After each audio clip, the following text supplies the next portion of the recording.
Good morning, Michael here, and today again we're looking at Psalms 116, but focusing on verse 5 and 6 for the exposition. Let's go ahead and read those two verses. Gracious is the Lord and righteous. Our God is merciful. Verse 6. The Lord preserves the simple. When I was brought low, he saved me. And look at now at the Treasure of David for the exposition from Spurgeon. Verse 5. Gracious is the Lord and righteous. In hearing prayer, the grace and righteousness of Jehovah are both conspicuous. It is a great favor to hear a sinner's prayer, and yet, since the Lord has promised to do so, he is not unrighteous to forget his promise and disregard the cries of his people. The combination of grace and righteousness in the dealings of God with his servants can only be explained by remembering the atoning sacrifice of our Lord Jesus Christ. At the cross we see how gracious is the Lord and righteous. Yea, our God is merciful, or compassionate, tender, pitiful, full of mercy. We who have accepted him as ours have no doubt as to his mercy, for he would never have been our God if he had not been merciful. See how the attribute of righteousness seems to stand between two guards of love: gracious, righteous, merciful. The sword of justice is scabbarded in a jeweled sheath of grace.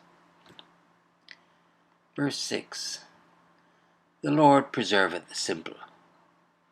Those who have a great deal of wit may take care of themselves.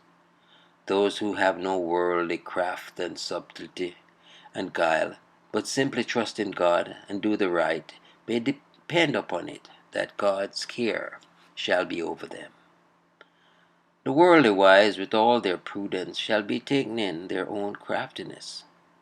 But those who walk in their integrity with single-minded truthfulness before God shall be protected against the wiles of their enemies and enabled to outlive their foes. Though the saints are like sheep in the midst of wolves and comparatively defenseless, yet there are more sheep in the world than wolves, and it is highly probable that the sheep will feed in safety when not a single wolf is left upon the face of the earth. Even so the meek shall inherit the earth, when the wicked shall be no more. I was brought low, and he helped me. Simple though I was, the Lord did not pass me by. Though reduced in circumstances, slandered in character, depressed in spirit, and sick in body, the Lord helped me. There are many ways in which a child of God may be brought low, but the help of God is as various as the need of his people. He supplies our necessities when impoverished, restores our character when maligned, raises up friends for us when deserted, comforts us when desponding, and heals our disease when we're sick. There are thousands in the church of God at this time who can each one of them say for himself, I was brought low, and he helped me.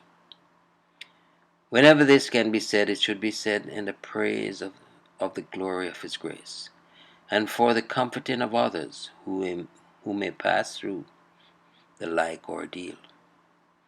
Note how David, after stating the general doctrine that the Lord preserveth the simple, proves and illustrates it from his own personal experience.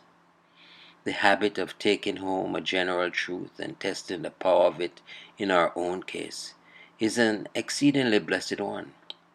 It is the way in which the testimony of Christ is confirmed in us, and so we become witnesses unto the Lord our God.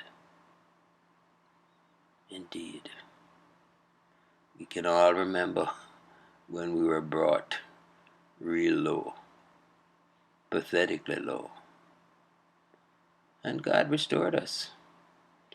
We have freedom, we have joy, we have peace. Gone are those low days.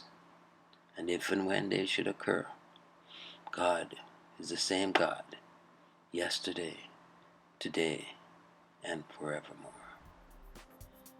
Well, Michael here. Trust you enjoyed the meditation. Declaring yet again, Jesus is Lord. Until next time, be blessed.